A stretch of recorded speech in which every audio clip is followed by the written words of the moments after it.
Guys,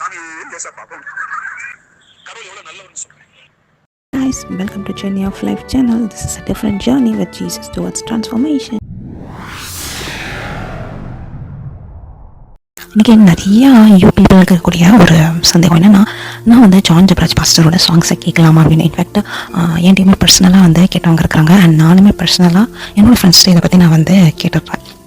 so இதை பற்றி எனக்கு எக்ஸ்போனர்னா காரியங்கள் நான் வந்து உங்களுக்கு ஷேர் பண்ணுறேன்.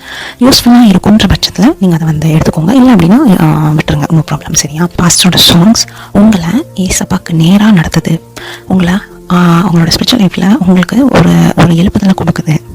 அவங்களோட பாடலை கேட்கும்போது உங்களோட ஆத்மா வந்து அமைதலாகுது, இல்லைனா கத்திற்காக இன்னும் ஓடணும்னு பிடிக்க வைக்குது, இல்லை உங்களுக்கு அது வந்து ஒரு ஆறுதலை தருது, இல்லை அது உங்களுக்கு வந்து அவங்களோட அப்படி பேசுது, எஸ்போட அன்பையினால் அதில் உணர முடியுது. இந்த மாதிரி உங்களுக்கு தோணும் அப்படின்னா நீங்கள் வந்து கட்டாயம் கேட்கலாம், இதில் தப்பே கிடையாது. ஒரு வேலை இல்லை எனக்கு வந்து உங்கள் பாட்டு சரியாக தெரியல, எனக்கு வந்து இது வந்து மிஸ்லீடிங்காக இருக்குது, இந்த பாட்டு எனக்கு கேட்க வேண்டாம்னு தோணுது அப்படின்னா நீங்கள் வந்து கேட்க வேண்டாம். ஓகேவா? நிறைய பேருக்கு இப்போ என்ன சந்தேகம் அப்படின்னா, அவங்க வந்து இப்படி இருக்கிறாங்க, அவங்கள பற்றி அப்படி சொல்கிறாங்க, அவங்க இப்படி தானே பண்ணுறாங்க, அப்படி எப்படி நாங்கள் இவங்க பாடலை கேட்க முடியும் அப்படின்னு ஒரு சைடு வந்து சொல்கிறாங்க. ஸோ இதில் வந்து எனக்கு வந்து என்னென்னா, பர்சனலாக நான் வந்து இன்னொருத்தோட பர்சனல் லைஃப்பை வச்சு டிசைட் பண்ணுற அளவுக்கு இதை வந்து நான் வந்து எக்ஸ்ட்ரீமாக எடுத்துகிட்டு போக விரும்பவே இல்லை. அப்படி தான் வந்து நான் வந்து அதை வந்து ஃபீல் பண்ணுறேன். அப்படின்னா பாடல் வந்து என்னென்னா அவங்க எழுதுறாங்க ஓகே, பட் அந்த பாடலோட ஒவ்வொரு வார்த்தைகளும் வரிகளும் யார் கொடுக்குறாங்க அப்படின்னா ஆவியானவர் கொடுக்குறாங்க. ஸோ ஆவியானவரை தான் நம்ம பார்க்கணுமே தவிர நம்ம அந்த மனுஷங்களையோ இல்லை அவங்க என்ன பண்ணுறாங்களோ, அவங்க பின்னணி என்னவோ, அவங்க செய்கிற காரியத்தை நம்ம வந்து பார்க்க வேண்டாம் அப்படின்னு நான் சொல்கிற ஒரு வேலை. இல்லை அவங்க அப்படி பண்ணுறாங்க நான் கேட்க மாட்டேன் அப்படின்னு நீங்கள் நினச்சிங்கன்னா, இது வந்து உங்களோட விஷ், இதை இங்கே கேட்கலாம், கேட்காமையும் போகலாம். பட் பர்சனலாக நான் என்ன சொல்ல வரேன் அப்படின்னா, என்னோட லைஃப்பில் எனக்கு தெரிஞ்சது அண்ட் எனக்கு எக்ஸ்போர்ட் ஆனது என்னென்னா, பாடல் மனிதனுடையதில்லை, பாடல் ஆவியானவருடையது.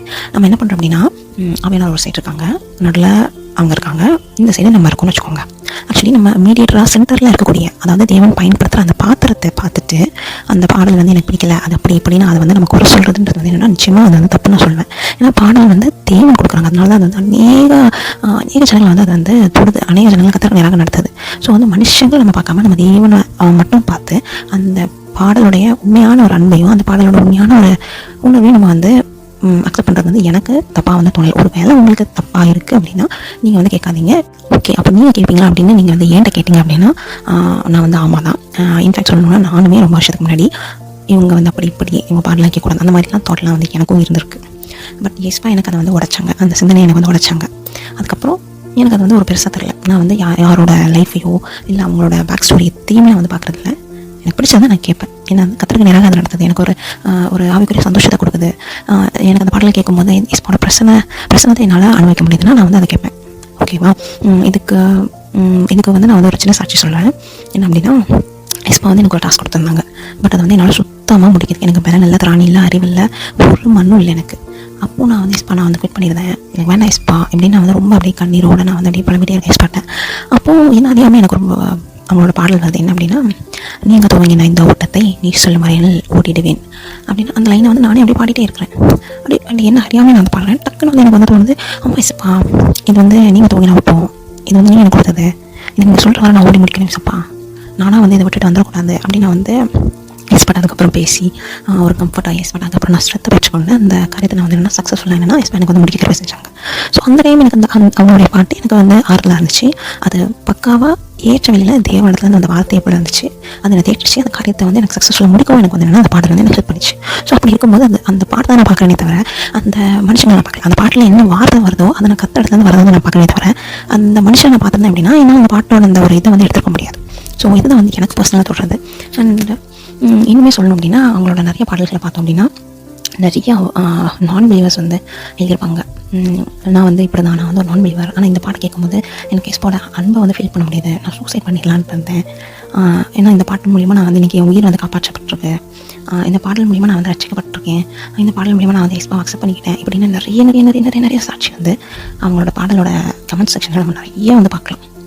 ஸோ இந்த விஷயத்தை எனக்கு எஸ்பா வந்து காமிச்சாங்க. அவங்களால செய்கிற ஒரு காரியத்தை ஒன்றால் பண்ண முடியலை அப்படின்ற பட்சத்தில் நீ அவங்க சில குறை சொல்கிறதோ அவங்க என்ன பண்ணுறாங்க நீ பார்க்குறதோ அது வந்து நீ தப்பு. நீ அவங்களுக்காக ப்ரேயர் பண்ண, பட் அவங்களை ஜட்ஜ் பண்ணாத. நீ எனக்கு வந்து ரொம்ப ஆழமாக வந்து எனக்கு கற்றுக் கொடுத்த ஒரு காரியம். ஸோ அவங்க பண்ணுற ஒரு விஷயத்த என்னால் பண்ண முடியலன்ற பட்சத்தில் நான் வந்து அவங்கள பற்றி பேசாமல் இருக்கிறது தான் எனக்கு வந்து நல்லது. ஸோ இதை நான் வந்து உங்களுக்கு சொல்கிறேன். ஒரு வேளை நீங்கள் வந்து அவங்க இப்படி பண்ணுறாங்க, அவங்க அப்படி பண்ணுறாங்க அப்படி இப்படின்னு நிறைய நீங்கள் நினச்சாலும் அவங்க பண்ணுற ஒரு காரியத்தை நம்மளால் பண்ண முடியல. அப்படி தானே? இன்றைக்கி அவங்களோட பாடல் வந்து அநேக லட்சங்கள் ஜனங்களை வந்து ரீச் ஆகுது.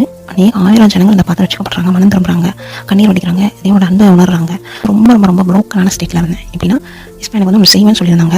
பட் அந்த செய்கிறதுக்கான நேரம் வந்து அது கிடையாது. பட் நான் வந்து அந்த நேரத்தில் தான் செய்வாங்கன்னு நினச்சிட்டு நான் வந்து ரொம்ப எனக்கு அது கிடைக்கலன்னு நான் ரொம்ப ரொம்ப ரொம்ப ரொம்ப ரொம்ப உடஞ்சிட்டேன். என்னால் வந்து அதை வந்து தச்சு நிற்கவே முடியல. பயங்கர அழுக, பயங்கரமான ஐஸ்பாட கேள்வி கேட்குறேன், ஏன் ஐஸ்பா அப்படின்னு நான் ரொம்ப மனசு என்னென்ன உடஞ்சிட்டேன். ரொம்ப நான் எதிர்பார்த்துட்டு இருந்த காரியம் எனக்கு நடக்கலன்னு அப்போ தச்சு அந்த பாட்டு வருது, வெளிமூடி முடிய துள்ளி வழியுதே. அந்த பாட்டை நான் அவ்வளோ முறை அதுக்கப்புறம் கேட்க ஆரம்பித்தேன். ரொம்ப கேட்டு அந்த வார்த்தையை ஒவ்வொன்றையும் நான் வந்து அப்படியே உள்ளே எடுத்தேன். அப்படியே எனக்கு என்னென்னா அந்த பாட்டு கேட்கணும்னு எனக்கு ஆறுதல் கொடுத்தாங்க, என் அழுகையை மாற்றினாங்க. நிச்சயமாக எனக்கு செய்வீங்க, நீங்கள் எனக்கு வாக்கு கொடுத்துருக்கீங்க, எனக்கு செய்வீங்க, நான் வந்து உங்களோட டைமை நான் வந்து மாற்றி நான் பண்ணிச்சிட்டேன் அப்படின்றதுலாம் என்னென்னா எனக்கு அந்த பாட்டில் கேட்கும்போது எனக்கு வந்து உணர்த்தப்பட்டுச்சு. ஸோ பர்சனலாக என்னோடய லைஃப்பில் அவங்களோட பாடல் எனக்கு பிளெஸிங்காக இருந்திருக்குன்ற பட்சத்தில் அதை நான் வந்து கேட்குறது எனக்கு வந்து தப்பாகவே தெரியல.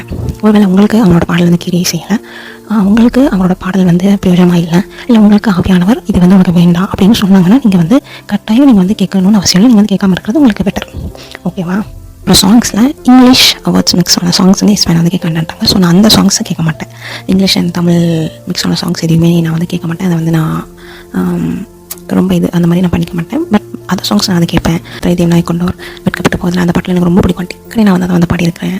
ஸோ எனக்கு அந்த பாட்டில் வந்து போஸ்ட் கொடுக்குது, எஸ்பாக்குள்ளே என்ன வளர வைக்குது, எஸ்பாக்குள்ளே என்ன வந்து விசுவாசமாக போக வைக்குது, எனக்கு வந்து ஆறுதல் படுத்துது, எனக்கு வந்து அந்த பாடல் வந்து ஒரு கம்ஃபர்ட்டை கொடுக்குது. அப்படின்ற பட்சத்தில் எனக்கு வந்து அது வந்து தப்பாகவே தெரியல. உங்களுக்கு இந்த மாதிரி இருந்துச்சு அப்படின்னா ஆவியானவர் உங்களை வந்து இந்த மாதிரி லீட் பண்ணாங்கன்னா நீங்களும் என்ன பண்ணாலும் கேட்கலாம். ஸோ இதை வந்து ரொம்ப பெருசாக அவங்க அப்படியா அவங்க பாடலை கேட்கக்கூடாதா, அது வந்து இப்படியா அப்படி ஆயிருமா அப்படிலாம் வந்து காம்ப்ளிகேட் பண்ணுறதுக்கு அதில் வந்து ஒன்றுமே இல்லை. சிம்பிளாக சொல்லணும்னா ஈஸியாக நான் உங்களுக்கு சொல்கிறேன். உங்களுக்கு அது வந்து கம்ஃபர்ட் கொடுக்குதா, தேவன்கிட்ட நெருங்க வைக்குதான், ஆவியானவரை உணர வைக்குதா, அதே பிரசன்ஸை உங்களால் ஃபீல் பண்ண முடியுது அப்படின்னா நீங்கள் அந்த பாடலை கேளுங்க. இல்லை அப்படின்னா நீங்கள் வந்து விட்டுருங்க. ஆவியானவர் உங்களை வந்து அந்த பாடலை கேட்கும்படி அப்படின்னா கேளுங்க. இல்லை நீ கேட்காது அப்படின்னு எஸ்பா உணர்த்தினாங்கன்னா நீங்கள் கேட்காதீங்க. அவ்வளோதான். மேக்ஸிமம் வந்து நம்ம வந்து மற்றவங்களை ஜட்ஜ் பண்ணாமல் இருக்க வாழ கற்றுக்கொள்வோம். நான் வந்து இதை ஏன் சொல்கிறேன்னா, என்னோடய லைஃப்பில் இந்த கொரோனா டைமில் தான் ரொம்ப பயங்கரமாக நான் ஜட்ஜ் பண்ண ஆரம்பித்தேன். பாஸ்டர் வந்து ஷோ போட்டு பிரசங்கம் பண்ணுறாங்க அப்படின்னு ஆரம்பித்து என்ன இந்த பாஸ்டரமாக நெயில் பாலிஷ் போட்டிருக்காங்கன்னு பார்க்குற அளவுக்கு என் கண் வந்து என்னென்னா போயிட்டு அந்த அளவுக்கு என்னென்னா பிசாசில் வந்து மொத்தமாக ஆளுகை செஞ்சுட்டான் ஜட்ஜ் பண்ணுறதுல. ஸோ அந்தளவுக்கு உச்ச இடத்துக்கு போய் அதுக்கப்புறம் எனக்கு எஸ்பா வந்து உன்னத்தன காரியம் வந்து என்னென்னா இதுதான், அவங்க செஞ்ச காரியத்தை உன்னால் பண்ண முடியாதுன்ற பட்சத்தில் நீ வந்து யாரையும் நியாயம் தோற்கக்கூடாது, அது வந்து ரொம்ப ரொம்ப தப்புன்றது எனக்கு எஸ்பா மாற்றினாங்க. அண்ட் அதோட டெஸ்டிமோனியை நான் வந்து டிஸ்கிரிப்ஷன் லிங்க்கில் நான் வந்து அந்த வீடியோ நான் உங்களுக்கு கொடுக்குறேன். நீங்கள் கட்டாயம் அதாவது பாருங்கள். ஒருவேளை என்ன போல் மனுஷங்க அப்படி பண்ணுறாங்க இப்படி பண்ணுறாங்க இவங்களாம் இப்படி வந்து என்ன ஊழியம் செய்யலாமா அப்படி இப்படின்னு பயங்கரமாக நீங்கள் ஜட்ஜ் பண்ணிங்க அப்படின்னா உங்களுக்கு அந்த வீடியோ வந்து யூஸ்ஃபுல்லாக இருக்கும். நான் அந்த கருத்துக்களை விசுவாசிக்கிறேன். பாட்டை வந்து மனுஷங்களை வச்சு நீங்கள் கம்பேர் பண்ணாதீங்க, மனுஷங்களோட கிரியைகளை வச்சு கம்பேர் பண்ணாதீங்க. அண்ட் இவங்க சொல்கிறாங்க அவங்க சொல்கிறாங்கன்றதை வச்சு நீங்கள் வந்து பாட்டை நீங்கள் வந்து என்ன பண்ண வேண்டாம், கம்பேர் பண்ணவே வேண்டாம். ஜஸ்ட் அதை வந்து பாடல் ஆவியானவர் கொடுத்துருக்காங்க அப்படின்றத வந்து நீங்கள் நினச்சிட்டு உங்களுக்கு அந்த பாடல் வந்து அதில் இருந்துச்சு கத்திர உணர வச்சிச்சு அப்படின்னா நீங்கள் வந்து கட்டாயம் கேட்கலாம். அதில் தப்பே கிடையாது. இல்லை எனக்கு வேண்டாம் அப்படின்னு தோணுச்சு நீங்கள் வந்து விட்டுருங்க. அவ்வளோதான். சரியா? ஸோ இந்த வீடியோ உங்களுக்கு பிரயோஜனமாக இருந்திருக்கும் நான் கற்றுக்களை விசுவாசிக்கிறேன். அடுத்த வீடியோ சந்திப்போம். சேனல் வந்து உங்களுக்கு பிரயோஜனமாக இருந்துச்சு நீங்கள் வந்து ஒரு சப்ஸ்கிரைப் பண்ணிக்கோங்க. அண்ட் இது தேவையான உங்களுக்கு ஷேர் பண்ணுங்கள். மறக்காமல் அந்த ஜட்மெண்டல் ஸ்பிரிட் எப்படி ஓவர் கம் பண்ணலான்னு அந்த வீடியோவும் கீழே கொடுக்குறேன். வாட்ச் பண்ணுங்கள். தேங்க்யூ. God bless you. எங்கள் ஊரில் மதுரை ஹோட்டல் இருக்குது. டிசம்பர் மாதம் ஏதோ ஒரு பெரிய பிரச்சனை நான் போயிட்டு இருக்கேன். நான் போய் காரை நிறுத்திட்டு உள்ளே போய் சாப்பிட்டு இருக்கேன். அந்த ஒரு பெரிய பஸ் சாமி வந்து இறங்குறாங்க. இறங்கிட்டு சாப்பிட்டு இருக்காங்க. அதில் ஒரு சாஞ்சிபுரம் சாமி உட்காந்துருக்காங்க. அந்த குரூப்ல எனக்கு மாதிரி குரூப் தான் வந்தாங்க. பக்கத்துல வந்துட்டு சாமி இவ்வளவு நேரம் பஸ் ஒத்த பாட்டுவா ஓடிச்சுக்கிறியா சரி சொல்லிட்டு அந்த வெயிட்டரை கூப்பிட்டு இந்த சாமி சாப்பிடுறது நாங்க காசு அவர்கிட்ட வாங்காதியே, அவர்கிட்ட வாங்காது. நான் உடனே சாமி ஏசா பாப்போம் கடவுள் எவ்வளவு நல்லவன்னு சொல்றேன்.